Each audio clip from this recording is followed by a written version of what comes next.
Hi, I'm Frank Gregoire. I'm a state-certified residential appraiser and president of Gregoire and Gregoire, Inc. That's a residential appraisal firm in St. Petersburg, Florida.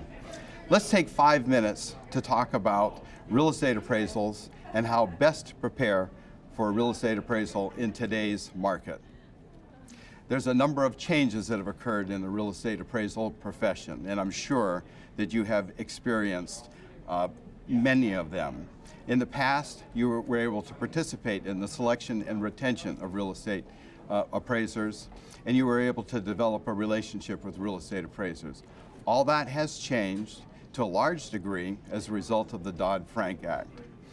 Even with the Dodd-Frank Act establishing appraiser independence requirements, the lender is responsible for the selection and retention of appraisers and selecting appraisers that have the knowledge and experience not only to complete an appraisal for a particular property, but in a particular market area. Because the lender is responsible for the selection and retention of appraisers and the credibility and the accuracy of the appraisal, that doesn't mean that they always live up to their responsibilities. And that's where you, as the agent, can step in and help ensure that the appraiser has the necessary experience to appraise the property that you have either listed for sale or sold. When the appraiser calls to make the appointment, there's nothing wrong with you, the agent, the borrower, or the seller, to interview the appraiser to learn some things about the level of his knowledge or her knowledge and experience in that particular area. Ask the appraiser how long they've been licensed, what their license level is. The appraiser should have, at minimum, be licensed as an appraiser in Florida or be a state-certified residential or state-certified general appraiser. Ask about how long they've been appraising property in Florida, how familiar they are with that particular market area, how often they work in that area. Just because the appraiser happens to be coming from some distance doesn't mean that they are not competent to appraise there. It could be that the appraiser regularly works in that area. Ask the appraiser about their access to your local multiple listing service. What other data sources are used by the appraiser in the selection of comparable sales and comparable listings? Ask the appraiser whether or not they're familiar with real estate agents and whether or not they utilize real estate agents as a source of information. You may also want to ask the appraiser to be prepared to produce a photo ID when they make the inspection of the property. Don't let the appraiser make the inspection on their own.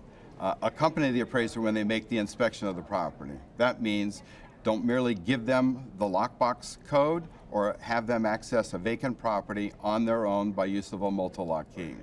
There's a misconception as a result of the appraiser independence requirements that real estate agents are prohibited from communicating with an appraiser. Nothing could be further from the truth. I suggest that you be prepared by providing the appraiser with pertinent and necessary information.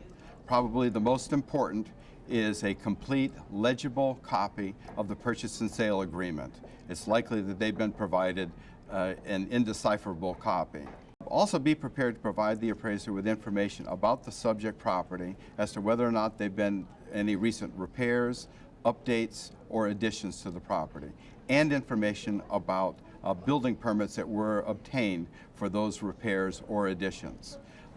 Provide the appraiser with information about recent sales in the market area, properties that would be competitive with the subject property. Also be prepared to provide information about details about those transactions. Is it a short sale transaction? Is it the sale of a distressed property or a bank-owned property? Were there concessions paid by a party to the transaction or premiums paid?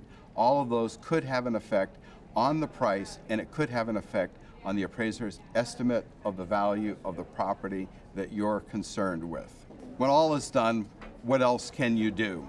Well, I suggest that you develop a relationship with an appraiser in your market area, someone that you can use as a sounding board when you have questions about appraisals that have been completed for transactions you're involved in. Those local appraisers, the ones that you've developed a relationship with, can help answer your questions. They can also help evaluate the appraisal to determine whether or not there's errors or inconsistencies, and in the event a reconsideration of value needs to be made, your local contact appraiser can help you formulate that reconsideration of value, or if necessary, review the appraisal that has already been completed. You'll find that an appraiser is an important resource. Appraisers depend on real estate agents as a resource, and it is a two-way street.